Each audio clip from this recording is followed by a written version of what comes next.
और Karachi site area वलीका Chowrangi पर वाक़े केमिकल फैक्ट्री में आग लग गई। रेस्क्यू हुकाम के मुताबिक फायर ब्रिगेड की 2 गाड़ियां आग बुझाने में इस वक्त मसरूफ़ अमल हैं। मजीद 4 फायर ब्रिगेड भी मौका पर रवाना कर दिए गए हैं। फैक्ट्री में किसी के फंसे होने की इत्तला मौसूल नहीं हुई है। तो अपडेट कर रहे हैं कराची से, जहाँ पर साइट एरिया वलीका चुरंगी पर वाक़े केमिकल फैक्ट्री में आग लग गई है। मजीद क्या तफसीलात हैं आग लगने से मुतालिक जान लेते हैं अपने नुमाइंदे शहबाज खान से। शहबाज, कहिएगा आग की नौयत के हवाले से बताइएगा और बताइएगा कोई वजह सामने आई है अब तक आग लगने की?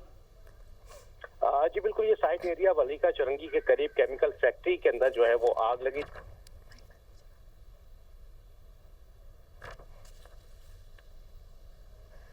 शहबाज से रब्ता बहाल करने की कोशिश करेंगे। अपने नाज़रीन को अपडेट कर रहे हैं कि कराची में आग लग गई है। एक और आग लग गई है साइट एरिया वलीका चुरंगी पर वाक़े ये केमिकल फैक्ट्री है जिसमें आग लगी है। रेस्क्यू हुकाम का ऐसा बताना है कि फायर ब्रिगेड की 2 गाड़ियां आग बुझाने में इस वक्त मसरूफ़ अमल हैं, जबकि मज़ीद 4 फायर टेंडर्स भी मौका पर रवाना कर दिए गए हैं।